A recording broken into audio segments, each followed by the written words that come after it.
ಪ್ರಶಾಂತಿ ವಿದ್ಯಾಕೇಂದ್ರ ಬಾಯಾರು ಇತರ 2024-25ನೇ ಶೈಕ್ಷಣಿಕ ವರ್ಷದ ಶಾಲಾ ಪ್ರಾರಂಭೋತ್ಸವ ಸೋಮವಾರ ಸಂಸ್ಕೃತಿ ಬಿಂಬಿಸುವ ವಿವಿಧ ಮನರಂಜಿತ ಮೆರವಣಿಗೆ ಹಾಗೂ ಮಕ್ಕಳ ಪಥಸಂಚಲನದ ಮೂಲಕ ಬಹು ವಿಜೃಂಭಣೆಯಿಂದ ಜರುಗಿತು. ಬೆಳಗ್ಗೆ ವೇದಮೂರ್ತಿ ಬೋಳಂತಕೋಡಿ ರಾಮಭಟ್ಟಿಯವರ ನೇತೃತ್ವದಲ್ಲಿ ಗಣಪತಿ ಹವನ, ತದನಂತರ ಸ್ವಾಮಿಯ ನಾಮ ಸಂಕೀರ್ತನೆಯೊಂದಿಗೆ ಪ್ರಾರಂಭವಾಗಿ ಮಕ್ಕಳಿಗೆ ಸಿಹಿ ತಿಂಡಿ ವಿತರಿಸಿ ಆದರದಿಂದ ಹೊಸ ಶೈಕ್ಷಣಿಕ ತರಗತಿಗೆ ಸ್ವಾಗತಿಸಲಾಯಿತು.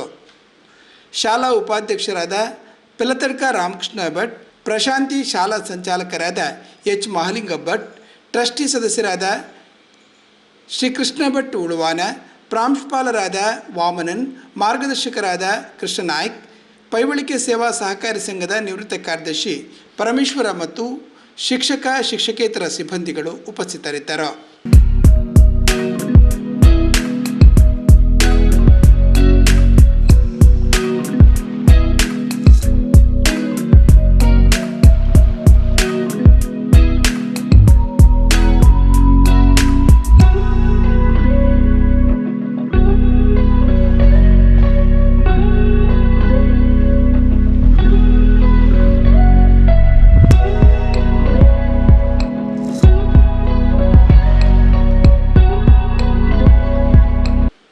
ಮಧ್ಯಾಹ್ನ ನಂತರ ಶ್ರೀ ಶಂಕರಾಚಾರ್ಯ ಸಂಸ್ಥಾನಂ ಶ್ರೀಮದ್ ಎಡನೀರು ಮಠದ ಶ್ರೀಮದ್ ಜಗದ್ಗುರು ಶಂಕರಾಚಾರ್ಯ ಶ್ರೀ ಶ್ರೀ ಸಚ್ಚಿದಾನಂದ ಭಾರತಿ ಶ್ರೀಪಾದಂಗಳವರ ಆಶೀರ್ವಚನದೊಂದಿಗೆ ಡಾಕ್ಟರ್ ಟಿ ಶ್ಯಾಂಭಟ್ ಇವರಿಗೆ ಹುಟ್ಟೂರಿನ ಅಭಿನಂದನಾ ಕಾರ್ಯಕ್ರಮವನ್ನು ಜರುಗಿಸಲಾಯಿತು.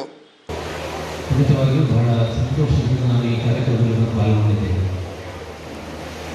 ಏಕೆಂದರೆ ಡಾಕ್ಟರ್ ಟಿ ಶ್ಯಾಂಭಟ್ ಅವರಿಗೆ ಒಂದು ಕಾರ್ಯಕ್ರಮ ಆಗುವಾಗ ಖಂಡಿತವಾಗಿಯೂ ನಮ್ಮ ಉಪಸ್ಥಿತಿಯಲ್ಲಿ ನಮಗೂ ಕೂಡ ಒಂದು ಸಂತೋಷವನ್ನು ನೀಡುವಂತಹ ಒಂದು ವಿಷಯ.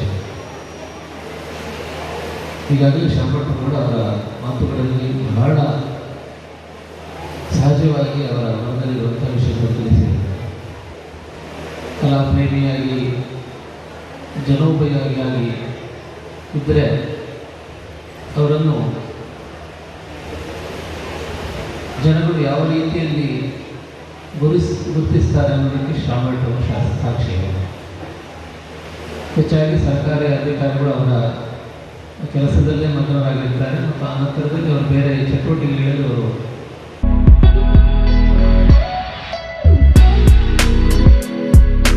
ಇದೇ ಸಂದರ್ಭದಲ್ಲಿ ಪ್ರಶಾಂತಿ ವಿದ್ಯಾಕೇಂದ್ರ ಬಾಯಾರಿನ ರಜತ ಮಹೋತ್ಸವದ ಲಾಂಛನವನ್ನು ಎಡನೀರು ಮಠದ ಸದ್ಗುರುಗಳು ಬಿಡುಗಡೆಗೊಳಿಸಿದರು.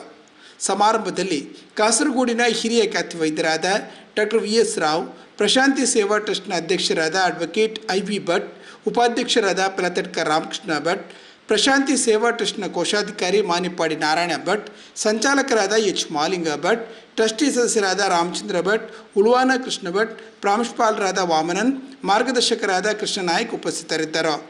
ಸಂಚಾಲಕರಾದ ಎಚ್ ಮಹಾಲಿಂಗ ಭಟ್ ಸ್ವಾಗತಿಸಿದರು.